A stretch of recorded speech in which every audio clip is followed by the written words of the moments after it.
Apa sekarang? Sekarang Senin. Kemarin Minggu di Bandung. Sebelumnya lagi di Jumat. Karena ada Jumatan di situ. Ya benar, Jumat. Jumat saya di Halmahera. Di Maluku Utara, Ternate. Itu di Ternate. Kami itu mengirimkan guru ke Ternate. Ke Maluku Utara. Lalu itu tahun 2010 sampai 2015. Program kami memang 5 tahun. Setiap tahun ganti guru. Kenapa dilakukannya setiap tahun ganti guru? Satu, supaya dapat kesempatan bergantian. Yang kedua, kenapa hanya 5 tahun? Supaya tempat itu tidak merasakan ketergantungan. Ada entrance strategi, sesudah tahun ketiga exit strategi, dan di tempat itu nanti membereskan sendiri. Jadi di Halmahera yang dulu kita kirimkan guru, sesudah itu ada program Halmahera Cerdas ya istilahnya. Halmahera Cerdas, mereka membangun sendiri sehingga ketika kami pergi, mereka tumbuh berkembang dengan sendirinya. Tanpa kita harus berada terus di tempat itu. Jadi tidak ingin kita tergantungan. Nah lalu yang berikutnya, kami setahun supaya anak-anak itu bisa dapat anak terbaik. Kenapa banyak orang tidak mau jadi guru di pelosok? Karena jadi guru seumur hidup. Kalau seumur hidup, mohon maaf, kami nggak sanggup. Tapi kalau setahun, pulang, ganti guru berikutnya. Kan yang penting di situ orang-orang terbaik, bukan? Ini di samping saya nih, saya ceritain nih. Dad, boleh bangun nih. Ini Dedi Wijaya, namanya sama nih. Last name-nya sama nih. Yusuf Wijaya. Dedi ini asal Makassar, kuliah di Surabaya, terus berangkat di Kepulauan Tanimbar, utaranya Darwin.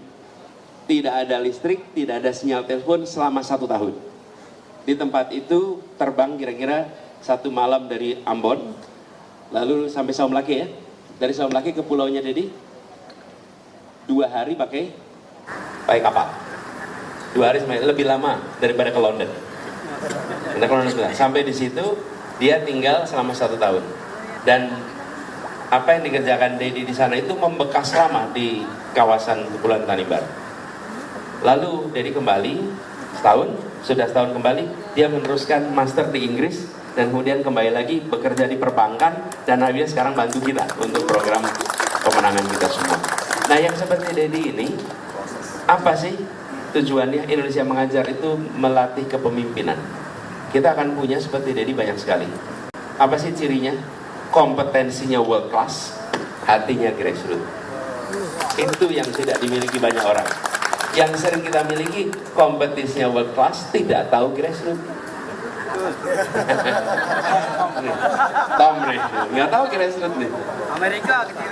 Sekolah di Amerika, semua di Amerika. Tapi banyak juga yang kita rasakan, yang mengerti grassroots tapi tidak punya kompetensi dunia. Nah kita ingin, saya membayangkan anak-anak ini nanti kemudian hari jadi pemimpin. Dan ketika jadi pemimpin, mereka tahu grassroots dan mereka tahu kenapa? Karena yang berangkat Indonesia Mengajar harus di bawah umur 25 tahun. Nggak bisa lebih. Iya, minta maaf. Paling udah kawin, nggak bisa. Kasihan pasangan yang di 13 tahun nanti. Jadi gitu ya. Oh, apakah negara tidak melakukan? Ketika saya bertugas itu dulu kan, sampai sekarang masih jalan sebagai NGO. Sekarang ketika saya bertugas di kementerian, itu enaknya. Kalau di pemerintahan, mengerjakannya banyak. Kami bikin program ini namanya Guru Garis Depan. GGD. Sekali kirim langsung 1000. Karena negara punya kekuatan. Kalau dulu saya sekarang kirim paling 60-70. Begitu negara 1000 langsung dikirim ke banyak tempat, gitu ya. Nah, Pak Daniel, terakhir tadi mana Pak Daniel? Siap. Pertanyaan tadi, bagaimana mempersatukan? Pertama, yang disebut sebagai polarisasi itu kuatnya di sosial media. Kalau di masyarakat, studi menunjukkan tidak terjadi polarisasi. Ya ada perbedaan pandangan. Atau begini kira-kira Pak, tidak terjadi perpecahan. Satu, jangan buru-buru menyimpulkan setiap ada polarisasi berarti ada perpecahan. Urutannya, ini saya jelasin tulisannya. Nomor 1 polarisasi. Kalau diteruskan jadi friksi, diteruskan lagi jadi konflik, diteruskan lagi jadi pecah. Jadi kalau ada polarisasi bukan berarti ada perpecahan. Tapi kita ini seringkali kalau ada polarisasi buru-buru bilang ada perpecahan, padahal tidak. Nah kalau ada pemilihan ya pasti ada polarisasi di seluruh dunia. Nah mungkin ada polarisasi, ada yang dukung Hillary, ada yang dukung Trump. Yang penting polarisasi itu seperti apa? Kalau saya bayangkan kayak balon, dipegang tengahnya terus jadi dua. Begitu selesai pemilu buka lagi jadi satu. Nah bagaimana cara menyelesaikan polarisasi yang seperti kami kerjakan di Jakarta? Selesai pilkada, kami tidak lagi melihat hasil pilkada, mana yang milih Pak Basuki, mana TPS yang milih Anies. Semua warga Jakarta perlakuannya sama. Perbedaan itu hanya ada pada saat pemilu. Selesai pemilu tidak ada lagi yang namanya perbedaan. Kalau ada perbedaan nanti munculnya begini. Misalnya nih, provinsi yang kalah nggak ada pembangunan, repot itu. Daerah yang TPS-nya kalah tidak ada, tidak ada. Begitu selesai maka seluruhnya mendapatkan perlakuan yang sama. Termasuk seperti di Jakarta ini. Gitu ya kira-kira Pak Denny. Makasih. Baik, kita berikan aplaus kepada Pak Anies. Pak Anies silakan diseruput kopinya.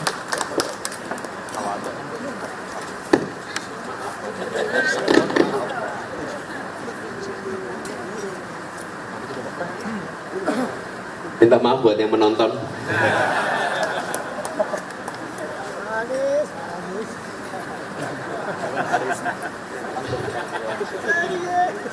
Memang kongko tanpa kopi itu nggak lengkap Pak Anies. Ya. Baik, di sini saya ingin memperkenalkan ya Pak Anies, izin beberapa. Di sini ada Pak Bambang Sunarko, ada Pak Didit, ada Pak Anwar Budiman, ada Pak Yusuf Hamdani. Baik, boleh silakan berdiri sebentar Bapak. Pak. Ya, Pak Yusuf, Pak Anwar, Pak Bambang, Pak Didit, silakan. Teman-teman di sini, ini adalah keluarga tokoh-tokoh sepuh dari keluarga besar komunitas masyarakat Indonesia Tionghoa yang telah bersama-sama dengan Pak Anies ya, jauh sebelum Pak Anies menjadi Gubernur DKI ya. Pak Anies, mungkin saya izin sebelum kita menyiapkan acara ini, kita juga membuat satu komite pengarah yang dipimpin oleh Pak Anwar Budiman. Di dalam komite pengarah itu, selain kita memang memprogramkan rangkaian acara yang ada di sini, itu kita juga melakukan satu FGD ya, terkait dengan satu hal yang mungkin detailnya saya persilakan kepada Pak Anwar Budiman dalam hal ini untuk menyampaikan. Ini murni adalah suara hati daripada teman-teman komen. Baik, silakan duduk Pak Yusuf, tapi saya persilakan Pak Anwar. Ya, izin teman-teman semua, ini di luar dari pertanyaan, ini mewakili daripada komunitas masyarakat Indonesia Tionghoa, komit untuk menyampaikan suara hati, ya, seruan, ya, yang mungkin dalam kesempatan ini ingin kita sampaikan kepada Pak. Supaya saya bisa berhadapan dengan Pak Anies ya. Tadi saya ada bawa gambar tadi, ada gambar. Berdekatan lagi. Iya berdekatan.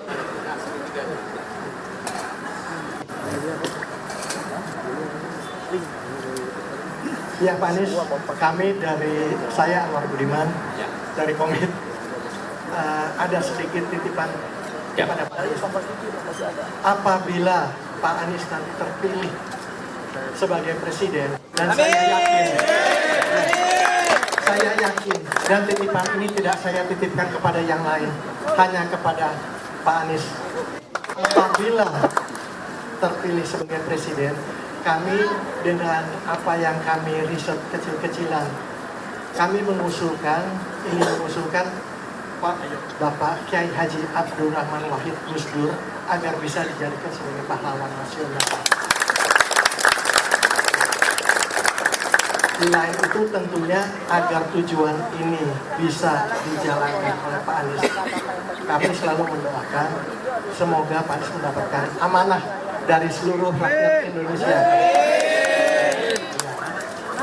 Demikian Pak, cukup. Sekian, terima kasih.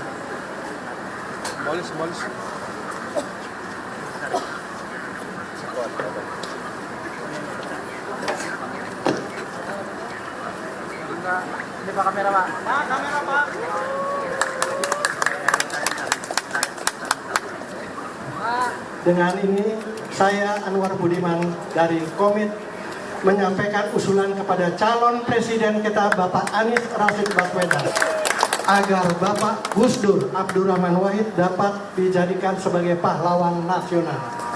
Terima kasih. Sedikit tambahan Pak. Tadi ada salam dari yang bersangkutan masih ada di sini adalah sahabat Bapak di Paramadina, Profesor Andi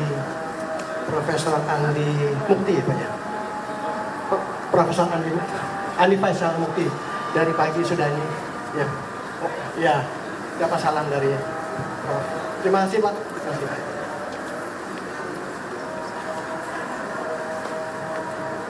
Oke, gini. Terima kasih Pak Anwar. Aspirasinya kami terima dan insya Allah nanti diperjuangkan untuk bisa menjadi pahlawan nasional. Terima kasih. Dan ini tinggal melakukan prosesnya. Ada nanti seminar, ada nanti usulan, itu tinggal dijalanin aja. Dan saya rasa akan banyak institusi yang siap untuk memfasilitasi ya. Terima kasih. Siap, Pak Ulung.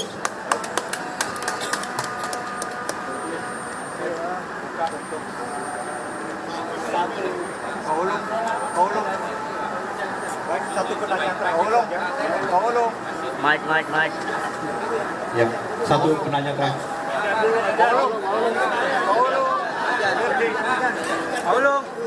Bapak Ibu semua, izin rehat sejenak dan mendengarkan kita.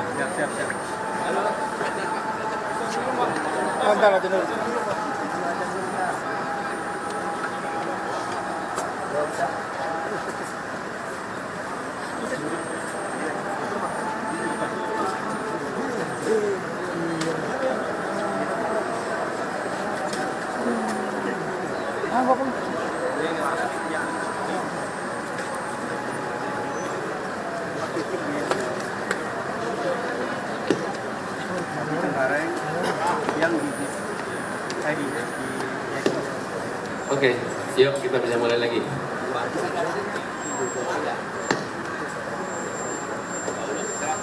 Saya serahkan moderator, kewenangannya bukan di saya. Satu pertanyaan silakan.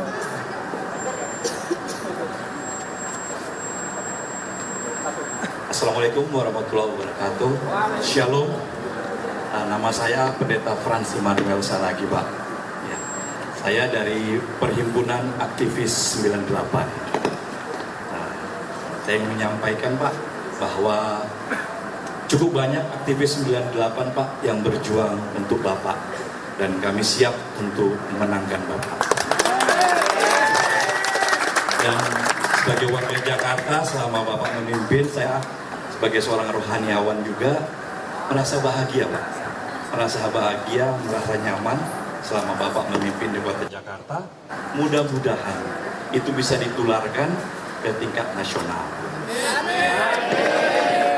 Sedikit bercerita, Pak, agak singkat.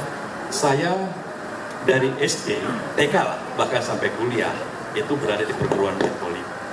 90% teman saya adalah golongan Tionghoa. Dan sampai dengan saat ini saya bergaul secara terus-menerus dengan mereka. Sebagai seorang aktivis, ada juga kerinduan, Pak.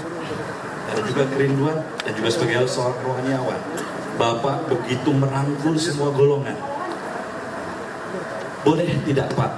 Kami berharap apabila Bapak diberikan mandat oleh rakyat nanti, begitu banyak keturunan Tionghoa telah menggoreskan sejarah bagi bangsa. Tadi sudah ada Gus Dur untuk diperjuangkan menjadi pahlawan nasional. Kami berharap tokoh-tokoh Tionghoa juga, Pak, untuk diabadikan sebagai nama jalan.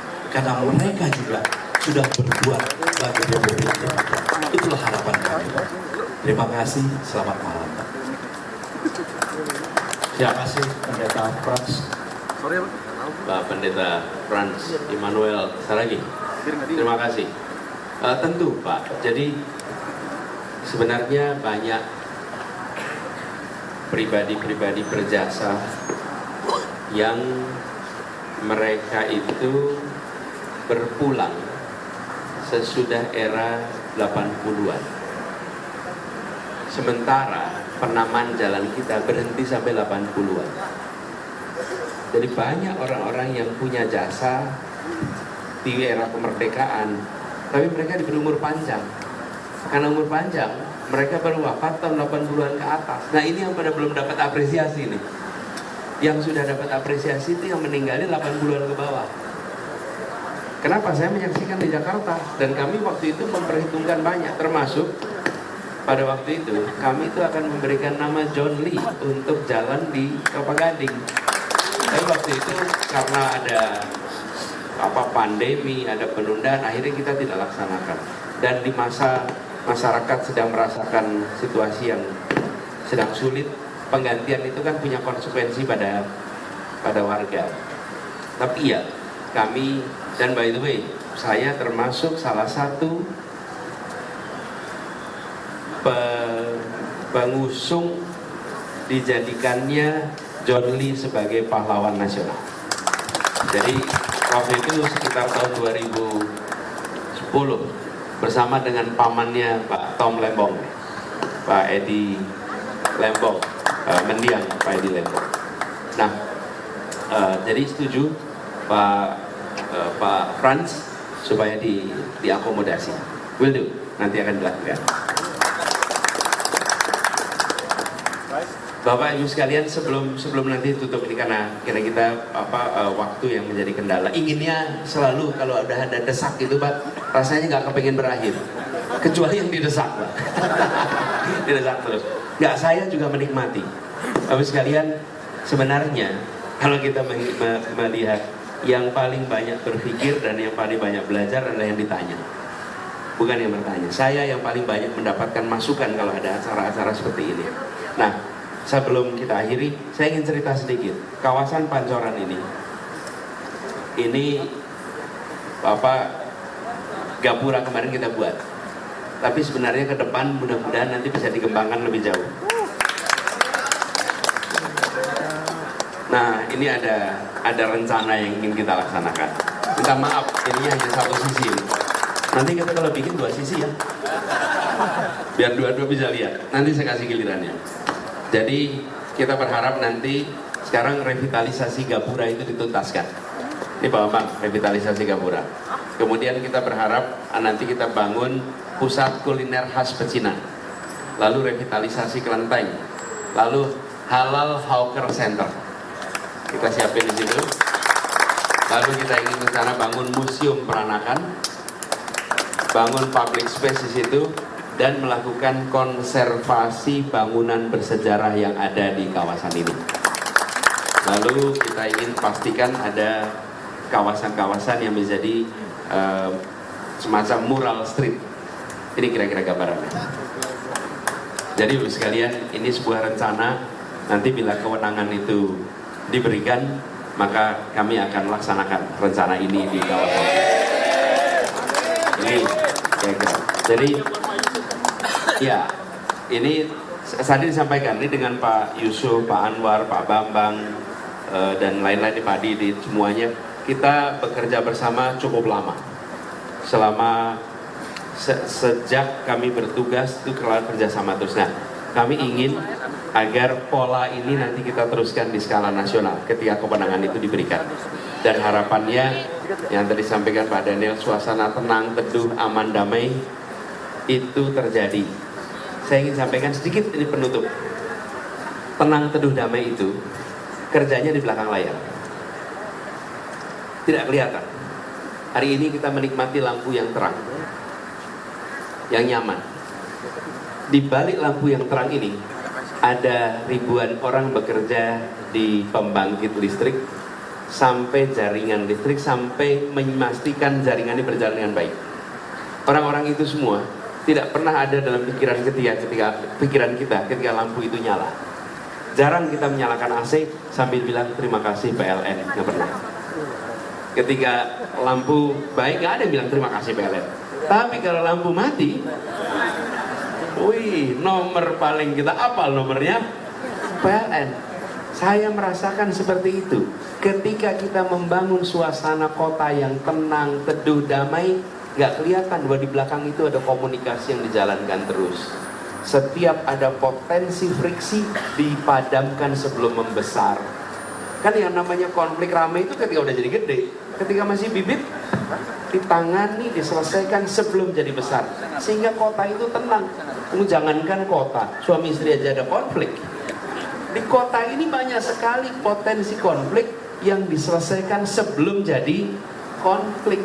Nah, itu yang kami kerjakan. Tapi kalau mau secara politik heroik, ya, nih Bapak Ibu lihat pemadam kebakaran. Kalau pemadam kebakaran pengen kelihatan heroik, apa yang harus dilakukan? Tunggu jadi api. Jadi api lalu datang memadamkan, wah inilah pahlawan. Tapi kalau pemadam kebakaran menginspeksi rumah-rumah jangan sampai jadi api, nggak ada yang menyebut itu sebagai hero. Betul tidak? Sebagai masyarakat kita mau pilih yang mana? Jadi api dulu baru dipadamkan atau mencegah ada api? Mencegah ada api. Nah, mencegah ada api itu tidak memberikan kesan bahwa ada pengamanan, padahal disitulah letak kuncinya. Kami memilih rute yang kedua, mencegah terjadinya api, mencegah suasana konflik, dan kami bersyukur berkat kerja bersama semuanya nih yang hadir di sini, tokoh-tokohnya termasuk FKUB Jakarta tenang, teduh, aman, damai selama 5 tahun. Nah, mudah-mudahan kita bisa jaga. Terima kasih buat semuanya, terima kasih buat desaknya. Nanti kita lanjutkan di waktu yang akan datang ya. Nanti kita obrol lagi. Ya, Pak, cukup ya. Baik, Bapak Ibu semua, kita berikan aplaus sekali lagi kepada Bapak